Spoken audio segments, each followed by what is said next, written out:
মানুষ তোমার মৃত্যুর এলান শুনে ইন্না লিল্লাহ পড়বে। এ যুবক, জীবনে কত মানুষের জানাজার নামাজ পড়লাম, একদিন তুমি নিজে মৃত দেহ হয়ে জানাজার মাঠে যাইবা, তোমার বলার শক্তি থাকবে না, তোমার শোনার শক্তি থাকবে না। হাজার হাজার মানুষ তোমার জানাজার ময়দানে দাঁড়িয়ে যাবে। বন্ধুরে, গত কিছুদিন আগে, গত শুক্রবারের আগের শুক্রবার আমি একটা জানাজার নামাজ পড়ছিলাম। ওই জানাজার নামাজটা ছিল মাত্র 3 বছর, 3.5 বছর একটা বাচ্চার নামাজের 3.5 বছরের বাচ্চারা জানাজার ময়দানে গেলাম। আমি দাঁড়িয়ে দাঁড়িয়ে অবাক হয়ে আর আল্লাহর কুদরতের চিন্তা করলাম। আজকে 70 বছরের মানুষটা জানাজার ময়দানে আসলো, 3.5 বছরের বাচ্চাটাকে আমার আল্লাহ নিয়ে গেল। এর দ্বারা প্রমাণ হয়ে গেল কোন দিন কে কখন চলে যাবে কেউ বলার কোনো ক্ষমতা নাই। কথা বলেন ঠিক কিনা? এই জন্য আমার আব্বু, আমার আল্লাহ রাব্বুল আলামিন এভাবে কোরআনে বলেছেন, ওয়ামা তাদরি নাফসুম বিআইয়ি আরদিন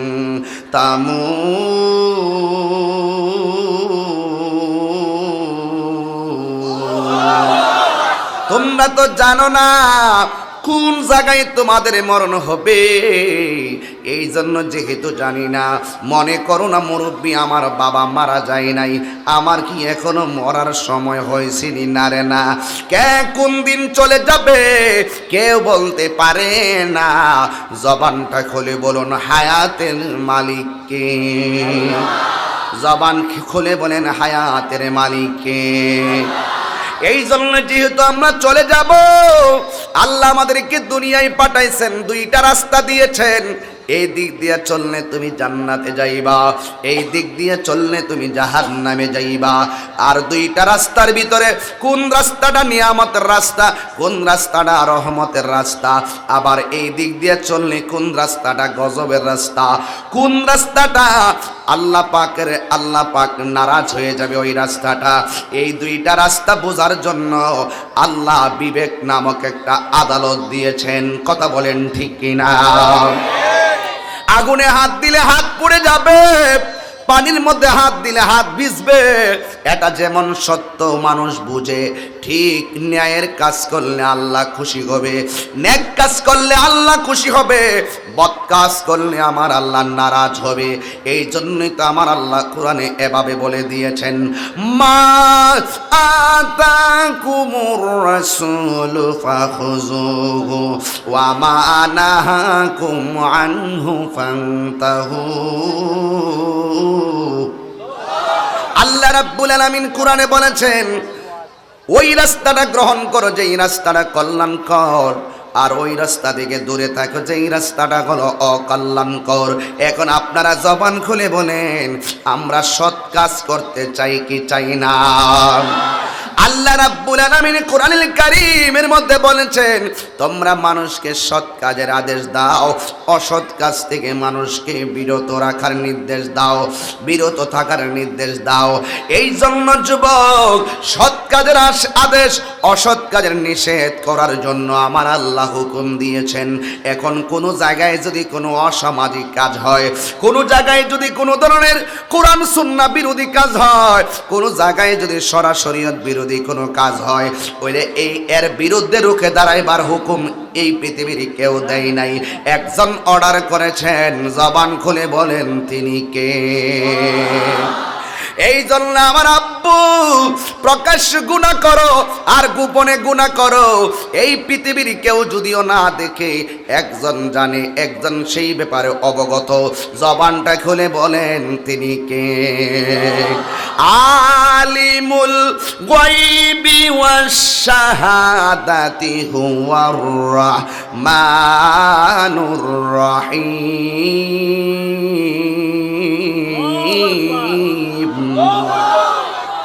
এটা কোরআনের মাদ্রাসা না?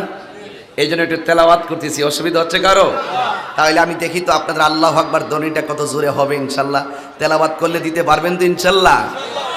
আলিমুল গায়বি ওয়াশ শাহাদাতি হুয়ার রাহমানুর রহিম।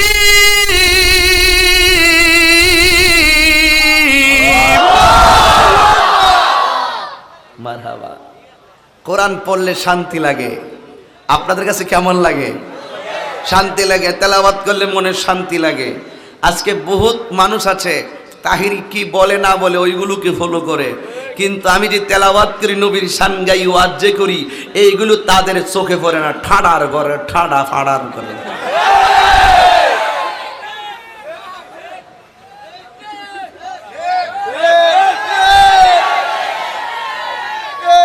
ঠিক কেনা গো? তেলাওয়াত যে করছে খারাপ লাগছে? তুমি প্রকাশ্যে বাটফারি করো আর গোপনে বাটফারি করো, কেউ না জানলো খবর জানে কে? আল্লাহ। দৃশ্য অদৃশ্য সবকিছু সম্পর্কে অবগত কে? যিনি রহমান তিনি রহিম। জোরে কোন ঠিক কি না গো?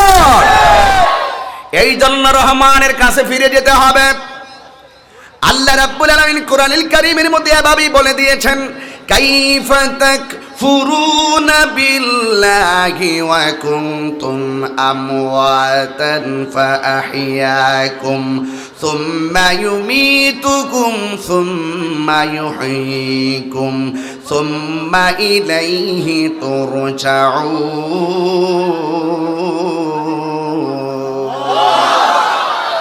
আরেকটু তুলে দাও সাউন্ডটা। আল্লাহ রাব্বুল আলামিন বলেন, কাইফা তাকফুরুনা বিল্লাহ, কিভাবে তোমাদের রবকে অস্বীকার করছো? আমাদের হাত আছে, আমাদের পা আছে, আমাদের চোখ আছে, এই নিয়ামত দান করেছেন কে? আর জোরে কোন কে? ঘরের ভিতরে ফ্যান আছে না নাই? কথা কয় না। ঘরের ভিতরে ফ্যান আছে না নাই? আর মাসে মাসে বেতন লাগে কিনা? মাসে মাসে বিল লাগে কিনা? ঘরের ভিতরে এসি আছে না নাই? কারেন্টের বিল লাগে কি লাগে না? তুমি একটু কৃত্রিম হাওয়া খাইলা, তুমি একটু কৃত্রিম হাওয়া খাইলা, তুমি মাসে মাসে বেতন বিল দেওয়া লাগে। কিন্তু যুবক ভাইরা আমার, ও যুবক, আল্লাহ রাব্বুল আলামিন আমাদেরকে প্রাকৃতিক হাওয়ার ব্যবস্থা করে রেখেছেন। দিনে বাতাস খাইতেছি, নদীর পাড়ে গিয়ে বাতাস লাগাইতেছি, কিন্তু আমাদের 1 টাকা বেতন দেওয়া লাগে না, বিল দেওয়া লাগে না। জোরে কি সুবহানাল্লাহ বলবেন না? এই জন্যই তো আমার আল্লাহ শুরুতেই বলছি, কাইফা তাকফুরুনা বিল্লাহ।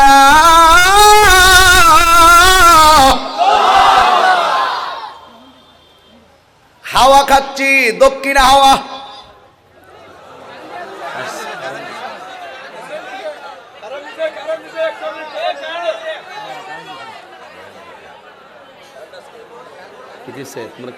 আগে কয়ে রাখলাম না,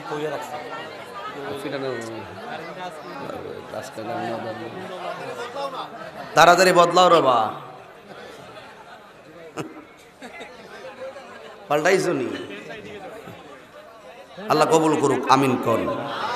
কাটছে কণ্ঠে বারবার ধাক্কা খাইলে কণ্ঠ আবার উঠে না, অত সোজা না, ঠিক নেই। আল্লাহু আকবার, জোরে কন। দক্ষিণা হাওয়ায় কি বিল দেওয়া লাগে? এই যে একটা বাতাস আসতেছে, বিল লাগবো? এই যে তো সুন্দর হাওয়া খাচ্ছি, অক্সিজেন, কিন্তু আমাদের কোনো বিল দেওয়া লাগে? এই জন্য আল্লাহকে কাইফা তাকফুরুনা বিল্লাহ, জিন্দিগি বন্দিগি পরে। আর শুন, কোন নিয়ামতকে তোমরা অস্বীকার করবা? আল্লাহ কয়, ফাবিআইয়ি আলাইহি রাব্বিকুমা তুকাযযিবান।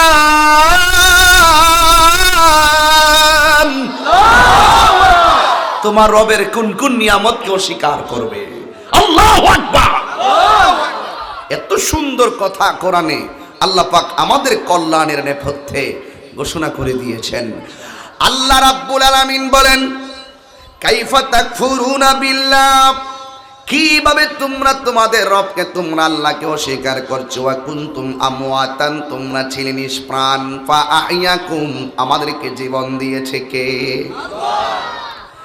জীবন পাওয়ার পরে কেউ চেয়ারম্যান কায়েম করে কি নির্বাচন করবা? মেম্বারি। মাশাআল্লাহ, সালাম দাও। আসসালামু আলাইকুম। বউ ম্যাম, সকলেই আমার জন্য দোয়া করবেন, আল্লাহ যেন আমার মনের আশা পূরণ করেন। আজকে মাহফিলের বউ বউ কায়েম, হ্যাঁ বউ না, কায়েমের মহব্বত করি, এজন্য আপনারাও মহব্বত করেন। পাগলা সুন্নি যারা এদেরকে মহব্বত করতেই হয়, কথা কম ঠিক। বাবা কে রে? কষ্ট হইতেছে আপনার নাকি? এই জন্য আমার বাবারা ধীরে ধীরে আমি বয়ানে ঢুকবো, কিন্তু হবিগঞ্জে যখন আমি আসি মনে হয় যেন আমার নিজের বাড়িতে আসি। অনেকে কইতেছে একবারে সব বন্ধ, আমি কই আল্লাহ যদি নসিবে রাখে। এই জন্য আমার বাবারা জীবন পাওয়ার পরে আমি বক্তা, জীবন পাওয়ার পরে লেভিট হবিগঞ্জের ফারুক ভাই, ঠিক কিনা, পরিচালক ভাই তোমার নাম নাকি? ইনুস ভাই। জীবন পাওয়ার পরে আমার ভাই ইনুস ভাই, জীবন পাওয়ার পরে আল্লামা মুফতি সরওয়ার ফেরদৌস খান সাহেব, জীবন পাওয়ার পরে আবু জাহির এমপি মহোদয়, জীবন পাওয়ার পরে কেউ চেয়ারম্যান, জীবন পাওয়ার পরে কেউ ওসি, জীবন পাওয়ার পরে কেউ ডিসি, জীবন পাওয়ার পরে বিল্ডিং এর রুম কটা 8-10টা বলে রুম, এটা কুল কিনে দিয়ে ফাইলাম না ভিতরে ঢুকিয়া, এমাতা জায়গা আমার টাইম না, এই কোনাটা নিতেছে কটা 26টা বিল্ডিং এ ঢুকছি, 26টা রুম, আমি যাবো কোন দিক দিয়া? যা হোক, এরপরে যে জায়গায় গেছিলাম হ্যাঁ যাইতে গেল 4-5টা গেট লাগে। আলহামদুলিল্লাহ নিরাপত্তা দরকার আছে, দেশের পরিস্থিতি বয়কার বাল্য দেখতে দেখান না।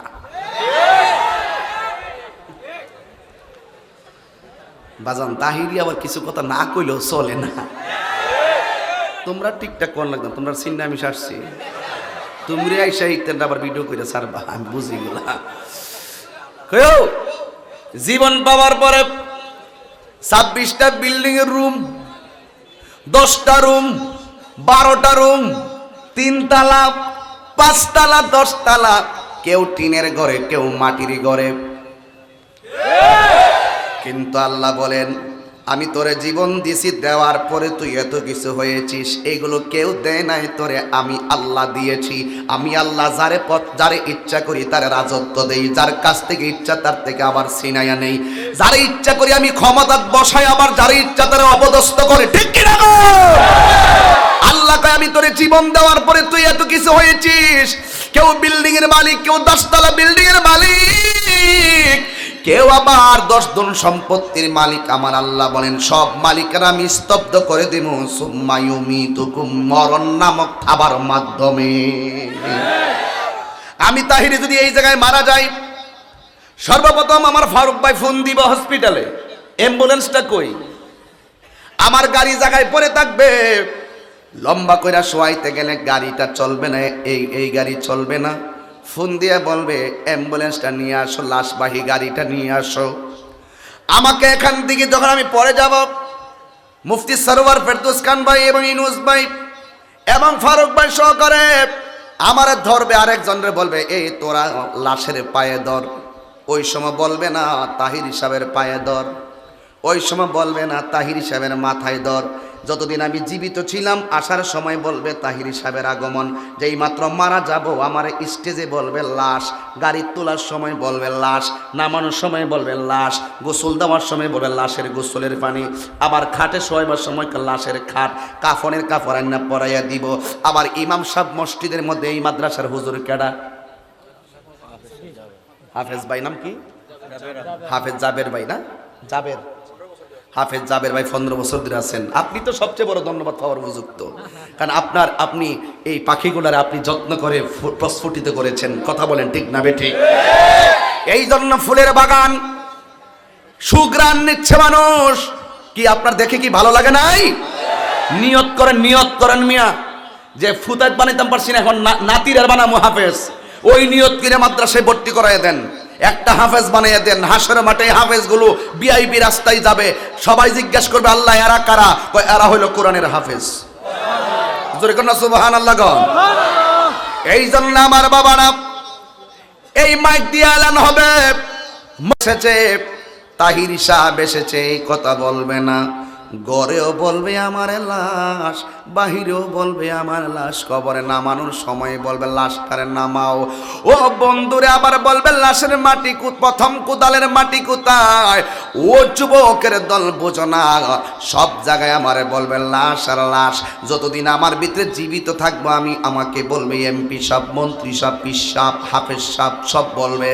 আমি যখন মারা যাব তখন আমার সব জায়গায় বলবে লাশ। এই জন্য আমি মাঝে মাঝে এইভাবে বলি, আমার লাশ লাশের খবর মাগো, আসবে একদিন জানি, কাঁদবে তুমি ফেলবে শুধু দুই নয়নের পানি, দুই নয়নের পানি।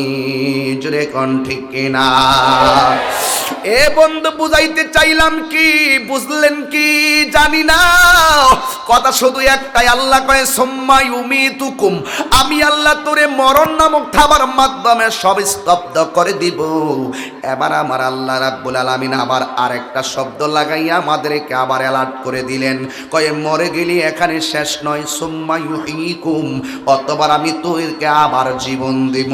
আল্লাহর একটু দুলিয়াগের দিকে ডাক দিয়া বলি আল্লাহ, জবান খুলে বলো আল্লাহ।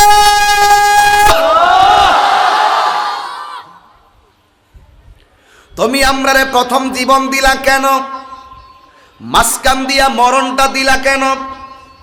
আবার মরণ দেওয়ার পরে আবার জীবন কেন দিলা? তিনটা প্রশ্ন করি, কোরআন থেকে উত্তর পেয়ে যাবেন ইনশাআল্লাহ। প্রথম আল্লাহ জীবন দিয়েছেন কেন? আল্লাহ বলেন ওয়ামা খালাকতুল জিন্না ওয়াল ইনসা ইল্লা লিয়াবুদুন।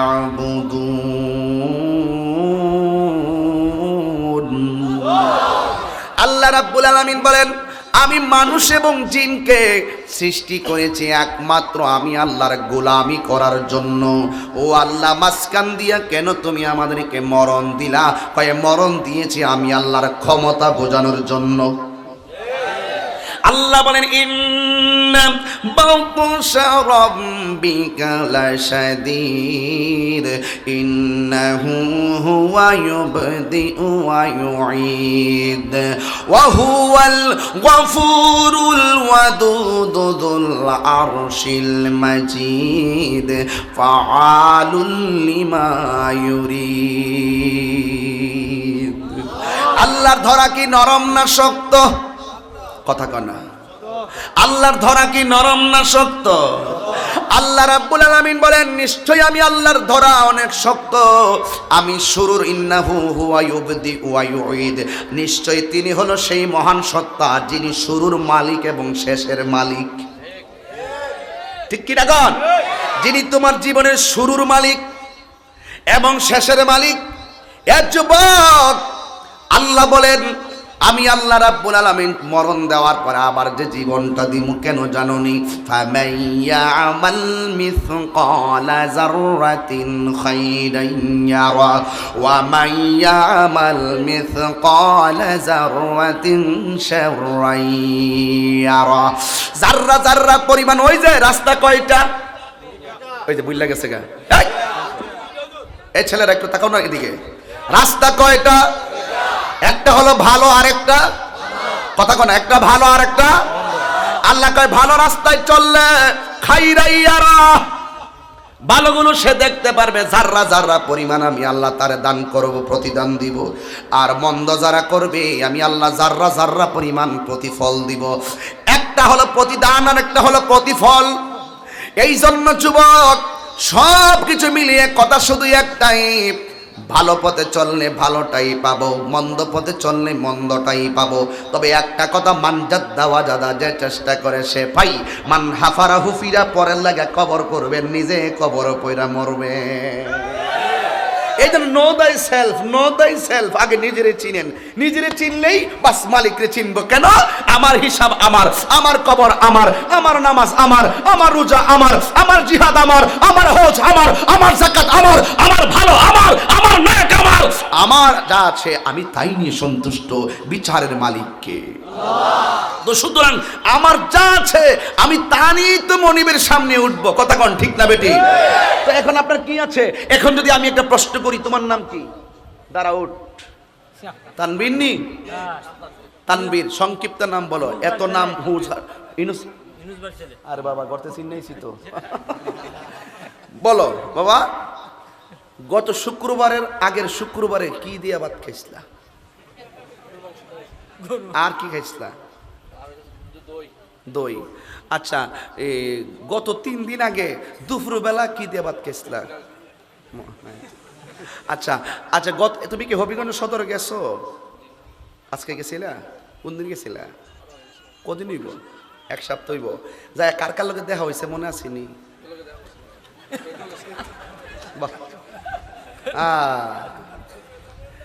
গত 3 দিনের আগের খবর কয় তারিখ না?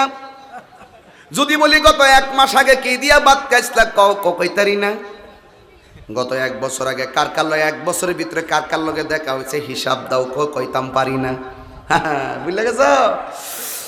কেউ হিসাব দিতে পারবো না গো, তোমার খবর তোমার কাছে নেই। আল্লাহ কোরআনে কয় কিরামান কাতিবিনা ইয়ালামুনা মা তাফআলুন।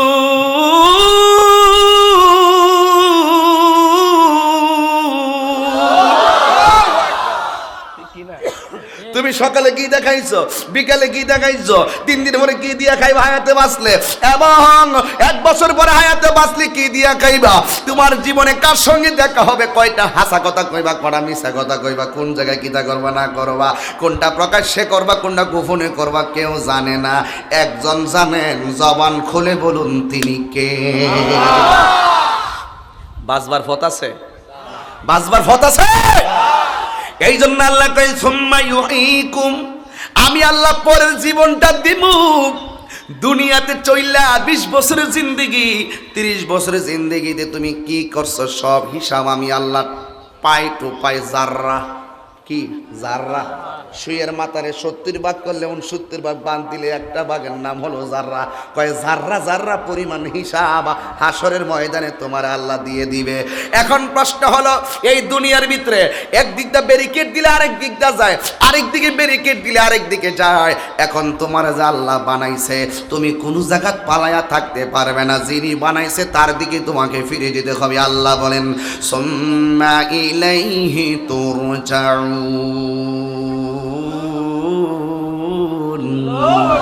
যিনি তোমারে বানাইছে তারই দিকেই তোমাকে ফিরে যেতে হবে। জবানটা ছেড়ে কণ্ঠটা উঁচু করে দিয়ে বলুন তিনি কে? এই জন্য বাবারা রাস্তা কয়টা? মাশাআল্লাহ, সভাপতি আলেম হইলে তো আর কোনো কথাই না। নুরুন আলা নূর এবং মাহের আলেম, খুব ভালো আলেম, এবং আমরা আরো আগে থেকেই তো জানি এবং আগে থেকেই চিনি, এবং খুব ওনারাই হলো ওই সময়ের আমাদের ওয়াজের জগতে আসার একটা স্পিরিট, একটা অনুপ্রেরণার জায়গা। কথা কন ঠিক কিনা কন? এই জন্য বাবারা আমার, রাস্তা কয়টা? জোরে বলতে হবে, রাস্তা কয়টা? একটা ভালো আর একটা। এখন কোন পথে চলবেন আপনারা? তো ভালো পথে চলতে চাইলে সামনে কি মাস আসতেছে বাবা? কি? রমজানের পরে কি হয়? ঈদ হয়। রমজানের রোজার শেষে এলো খুশির ঈদ, বল রমজানের রোজার শেষে এলো খুশির ঈদ। এই ঈদ কিন্তু বেরোজগারের জন্য। এই তো খেলা ফাইনাল হয়ে গেছে। কিছু কিছু একটু পরে ধরতাছি ওই বাটপাট্টিরে কি আসেনি রে আমাদের কথাই তো কথা বাইরে জায়গা বাড়িতাম না, যেহেতু অনেক দূরে যেটিব। এরপর আমি তাড়াহুড়া করেই বলবো, রাস্তা কয়টা? সামনে মাসটার নাম কি? এই রমজানে রোজা রাখার দরকার আছে না নাই? রোজা রাখা কি ভালো কাজ না খারাপ কাজ? রোজা রাখলে প্রতিদান দিবেন কে? রোজাদারের মুখের গন্ধ আল্লাহর কাছে মেশকে আম্বরের চাইতে আরো সুগন্ধ। আসাউমু জান্নাতুন, রোজা হলো ঢাল স্বরূপ। তলোয়ার দিয়ে আঘাত করলে ডাল দিয়ে যেমনি তলোয়ারের আঘাতটা ফিরানো যায়, ঠিক এমন ভাবে রমজানের রোজা যদি কেউ রাখে, এই রোজাগুলো ডালের মতন গুণাগুলোরে ফিরাইয়া দিবে। গুনাহ তার কাছে আসবে, আসলে বলবে আমি রোজাদার। কেউ ঝগড়া করবে, কয় আমি রোজাদার। কেউ গালি দিবে, সে গালি দিবে না, সে বলবে আমি রোজাদার। জোরে কর না সুবহানাল্লাহ। এই জন্য আমার নবী বলেছেন ফামুস সায়মা আতিয়াবু ইনদাল্লাহি মিন রিহিল মিসকে, রোজাদারের মুখের দুর্গন্ধ আমার আল্লাহর কাছে মেশকে আম্বরের চাইতে আরো সুগন্ধ। আল্লাহর হাবিব বলেন, আমার আল্লাহর হাবিব বলেন রোজাদারের মুখের দুর্গন্ধ আল্লাহর কাছে মেশকে আম্বরের চাইতে আরো সুগন্ধ। আমার নবী আরেক জায়গায় বলেন, রোজাদারের জন্য 2টা আনন্দ, একটা একটা আনন্দ হলো ইফতারের সময়। কয় হুজুর ওই টাইমে তো গলাটা একবারে শুকায়া যায়, পেটটা একবারে খালি হয়ে যায়, এটা আবার আমাদের জন্য আনন্দের খবর। কেমনে কেমনে আনন্দ শুনে রাখো। আল্লাহ ওই সময় বলবে, ও ফেরেশতারা দুলিয়া খাল তাকায়া দেখ ওরা কি করে। কয় এরা তো ইফতার নিয়ে বসে আছে। কয় কেন? কয় নির্ধারিত টাইমের অপেক্ষা করতেছে। কয় তারা খায় না কেন? আল্লাহ নির্ধারিত টাইমের আগে যদি খেয়ে ফেলে তুমি তাদেরকে গুনাহ দি, তাদেরকে শাস্তি দিবা, এই জন্য তারা রোজাটা ভঙ্গ করে খায় না, নির্ধারিত টাইমের অপেক্ষা করতেছে। আল্লাহ ডাক দিয়া কয় ওরা যদি খেয়ে ফেলে আমি শাস্তি দিব, এই ডরে তারা খায় না। তবে আমি জানতে চাই তোমাদের কাছে আমার বান্দাগুলো যে খায় না আমার ডরে, আমারে তারা জীবনে দেখছেনি? কয় না। আমার জান্নাত দেখছেনি? কয় না। আমার জাহান্নাম দেখছেনি? কয় না। এরপর আমার বান্দারা খায় না। তোরা জেনে রাখ আমার বান্দাগুলোর জীবনের গুনাহ আমি আল্লাহ মাফ করে দিলাম। এই হলো রোজাদারের জন্য একটা আনন্দ হলো ইফতারের সময়। হুজুর আর একটা আনন্দ কোন সময়? আর একটা আনন্দ হলো ইনদা লিকায়ে রাব্বিহি, হাসরের ময়দানে আমার আল্লাহ রাব্বুল আলামিন যেদিন হাসরের ময়দান কায়েম করবেন, ওই সময় মানুষ পানি তালাশ করবে। আমার আল্লাহ রাব্বুল আলামিন রোজাদারকে টেনে টেনে টেনে টেনে হাউজে কাউসারের পানি পান করবেন। আমার নবী বলেন রোজাদারের জন্য আর একটা আনন্দ হলো হাসরের ময়দানে আমার আল্লাহর সঙ্গে দিদারের সময়। ঠিক কিনা কম? এই রোজা রাখার কি দরকার আছে? রাস্তা কয়টা? কতটা রাস্তা কয়টা? তো ভালো রাস্তায় রোজা আছে না নাই? আরে বাবা সব ইবাদতের হিসাব মিজানের পাল্লাই হবে। আর রমজান মাসের ব্যাপারে বলছে সৌমুলি ওয়া আনা আজজি বিহি, রমজানের রোজা হলো আমি আল্লাহর জন্য, আমি আল্লাহ রাব্বুল আলামিন নিজের হাতে রমজানের রোজার প্রতিদান বান্দাকে দান করব। এই জন্য বাবা আমার ভালো রাস্তাটা সামনে রাখলাম রমজানের রোজাগুলো রাখার জন্য। এখন থেকেই নিয়ত করে নাও আমার মা গো, এই রমজান মাসে কোরআন শরীফটা বেশি বেশি তেলাওয়াত কইরো, কারণ রমজানে যারা কোরআন তেলাওয়াত করে এই কোরআনটা আল্লাহর দরবারে তেলাওয়াতকারীর জন্য সুপারিশ করবে। আল্লাহর হাবিব বলেন এই কোরআন হাসরের ময়দানে আল্লাহর সামনে দাঁড়ায়া যাইব আর ডাক দিয়া বলবো আল্লাহ এই বান্দাটা রাতের বেলা চোখের মধ্যে ঘুম দেয় নাই, এই তেলাওয়াতকারী আমি কোরআনের তেলাওয়াত করেছে গো আল্লাহ, আমার পক্ষ থেকে তার নাজাতের সুপারিশটা একটু গ্রহণ করো। আমার নবী বলেন হাসরের ময়দানে এই রমজানের মুবারকে যারা কোরআন তেলাওয়াত করবে এই কোরআন তেলাওয়াতের সুপারিশে, এই কোরআনের সুপারিশে আমার আল্লাহ তেলাওয়াতকারীর জান্নাত দিয়ে দিবে। এই জন্য যুবক ভাই আমার রাস্তা হলো দুইটা। একটা রাস্তা বললাম রমজানের রোজাটা রাখবেন, আজকের মাহফিলের পর থেকে 5 ওয়াক্ত নামাজি হয়ে যাবেন, মা বাবার কদমে পড়ে যাবেন, মা বাবার কদমে পড়ে যাবেন। আজকের পর থেকেই একটু স্পিরিট হৃদয়ে ধারণ করবেন। যদি আপনি ইমানদার হতে পারেন আপনি দলিয়া খালের ঘরের মধ্যে আপনি শুয়ে থাকবেন, কিন্তু ইমানদারের ঘরের ভিতরে আজরাইল যখন দরজায় আসবে, রাস্তা তো দুইটা, ভালো রাস্তা চললে আপনার মরণটা কেমন হবে দেখেন। একদিন তো তাহিরি মরেই যাবে, একদিন তো ইউনুস ভাই মরেই যাবে, উনার আব্বা তো দুনিয়াতে নাই, উনার আম্মা তো চলে গেল, এই যুবকের দল উনার আম্মা চলে গেল কিন্তু আর ফিরে আসবে না, আমিও চলে যাব, আমার সন্তান বলবে আমার বাবা চলে গেছে, আর কোনোদিন আমি বা সন্তানের সামনেই আসতে পারবো না। একদিন যেহেতু মরেই যাব, এই মরণটা যদি ইমানের সাথে হয় আর কোনো কিছু চাওয়ার নাই, কারণ আমার নবী বলেন জীবন্ত বকরির শরীর থেকে চামড়াটা তুললে যেমন বকরির কষ্ট হয়, আজরাইলে যখন রুহটা নিয়ে যাবে তখন তার চাইতে বেশি কষ্ট অনুভব হবে। কথা বলেন ঠিক কিনা? এই জন্য আমার বাবারা ইমানদারের মরণ কেমন হবে এই কথাটা আমি সব মাহফিলে বলি, শুধুমাত্র স্পিরিট জাগানোর জন্য, ইমানের মূল্য বোঝার জন্য। ও বন্ধুরে ও দুলিয়া খালের বাবারা, ও আমার হবিগঞ্জের বন্ধু, ইমানদারের ঘরের দরজার সামনে আজরাইল আইসা দাঁড়াইয়া ইমানদারের একটা সালাম দিবে। এই গানগুলা সুন্নিরা অনেক আগে গানগুলা গাইতো, আর এই গানের সুরে গাইলে বিয়াদবরা কয় আমরা গান গাই, আমরা গান গাই, কিন্তু অর্থ বোঝে না, শুধুমাত্র সমালোচনা করে। এই গানগুলো আজ থেকে 20-25 বছর আগে গাইতো। কোন গানটা জানেননি? যারে মাটিও খায় না, জমেও সয় না গো, প্রেমিকে যে জনা। কোন প্রেমিক? সুইটির প্রেমিক। কোন প্রেমিক? নবীর প্রেমিক। যারে মাটিও খায় না, মানে আজরাইল, যারে মাটিও খায় না, জমেও সয় না গো, প্রেমিকে যে জনা। প্রেমের আগুন জ্বলে দ্বিগুণ রে দয়াল, জল দিলে নিবে না। ও দয়াল রে, প্রেমের আগুন জ্বলে দ্বিগুণ রে দয়াল, জল দিলে নিবে না। ওরে এই তাহিরি প্রেম করিয়া কলঙ্ক ঘোষণাও, ওরে প্রেম করিয়া প্রেমিকে মরে রে দয়াল, প্রেম তো মরে না। ঠিক কিনা বলে?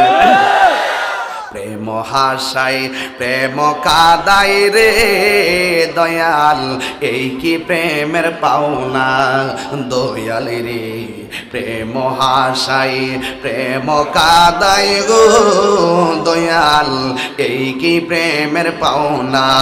ওরে মুর্শিদ মুর্শিদ কইরা তাহিরি হইছে রে দেওয়ানা, প্রেম করিয়া প্রেমিকে মরে রে দয়াল, প্রেম তো মরে না।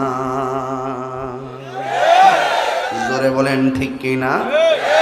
এই জন্য যুবক, প্রেমিকের মতো প্রেমিক হও। দুনিয়ায় কেউ টাকার পাগল, দুনিয়ায় কেউ নারীর পাগল, দুনিয়ার কেউ ক্ষমতার পাগল। ওয়ামান আরাদাল মাওলা ফালাহুল কুল, যেই ব্যক্তি আল্লাহর প্রেমে পাগল হয়ে যায় তার সব কিছু হয়ে যায়। কথা কোন ঠিক কিনা? এই জন্য ইমানদারের ঘরের দরজায় দুলিয়া খাল, ইমানদারের ঘরের দরজার মধ্যে আজরাইল আইসা ইমানদারের সালাম দিব। সালাম দিয়া ইমানদারের কাছে যাইবে, কিন্তু ইমানদারের ডানে মানুষ বসা, ইমানদারের বামে মানুষ বসা, ইমানদারের পায়ের তলায় মানুষ বসা। এখন আজরাইল ঘরের ভিতরে সালাম দিয়া ইমানদারে কোথায় গিয়া বসবে জানেননি? ইমানদারের মাথার কাছে গিয়ে আজরাইল বসে যাবে। জুরে কি আল্লাহু আকবার বলবেন না? ইমানদারের মাথার পাশে গিয়া বসবো। বৈশা ইমানদারের মাথার চুলের মধ্যে আজরাইলের আঙ্গুল গোলারে চিরুনি বানাইয়া এমন ভাবে মাথার চুলের মধ্যে আশ্রাইব, যেই মাত্র আস্তে আস্তে ঠুকরাইয়া ঠুকরাইয়া আশ্রাইব। ফুত আসেনি? ছেলে আসেনি? ছেলের ঘরে নাতি আসেনি? কেমন লাগে? কেমন লাগে? নাতি যখন চুলের মধ্যে এমনিতে করে কেমন লাগে? আরে বাপরে, দেখছেন? আসলে আমার আব্বা আমার ফুলাই যখন যায়া আব্বার দাড়িত গিয়া ধরতো, কি যে খুশি হইতো। এটা ওইলে বুঝবেন, ওইটা বুঝতে না। যে গান কেমন লাগে?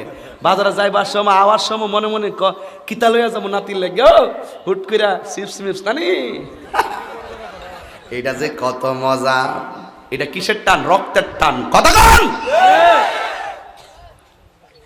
কষ্ট নিয়েন না, আরাম লাগেনি? আরাম লাগে, আরাম লাগে। চুলের মধ্যে এমনি ধরলেন না, নাই এমনি দাদা একটা বাবাই ভরে ছিল না, আইনি? হ্যাঁ, দেখছেন বাবাই সাবুরে। আজরাইলে যখন ইমানদারের চুলের মধ্যে এমন ভাবে চিরনির মতন স্পর্শ করে দিবে, তখন ইমানদারে গুম গুম ভাব লাগবে। ওই মুহূর্তে আজরাইলে তার কানের কাছে মুখটা লাগাইয়া কইব, তোমার আয়ু শেষ, একটু পরে তোমার রুহটা আমি কবজ করব। ইমানদার কি কয় শুনেন? ইমানদারে ডাক দিয়া বলবো, আজরাইল আর দেরি করো না, তাড়াতাড়ি আমার রুহটারে লইয়া যাও, কারণ আমার রুহটা তাড়াতাড়ি নিয়ে যাও, কারণ আমার মহান মনিবের সঙ্গে দিদারের জন্য আমার মনটা পাগল পাগল হইয়া রইছে। এই হলো ইমানদারের দার্থহীন কণ্ঠ। ওই মুহূর্তে আল্লাহ একটা ফেরেশতারে ডাক দিয়ে বলবেন, ও ফেরেশতা, তুমি কেন বসে আছো? তোমার হাতের মধ্যে একটা কাপ সাদা কাপড় লও, আরেক হাতের মধ্যে আরেকটা আতরের বোতল লও। আজরাইলে গিয়া বসছে ইমানদারের মাথার পাশে, আর তুমি যাইয়া ইমানদারের দুইটা চোখের মাঝখানে এই জায়গায় গিয়ে বসবে। এই জায়গায় বসে ওই সাদা কাপড়ের মধ্যে আতরটা সুন্দর করে ঢেলে দিবে। ওই আতরটার সুঘ্রাণ ইমানদারের নাকের মধ্যে লাগাবে, আর ওই দিক দিয়ে ওই সুঘ্রাণটা নাকে লাগার সাথে সাথে ইমানদারের মৃত্যুটা হবে। একটা সন্তান মায়ের স্তন থেকে দুধ পান করতে করতে যেমনে ঘুমাইয়া যায়, ইমানদার হুটা কবজ হয়ে যাবে, কিন্তু ইমানদার যারা পরিমাণ টের পাবে না। আর জোরে জোরে কোন আল্লাহু আকবার। এবার নাই নাই ইমানদার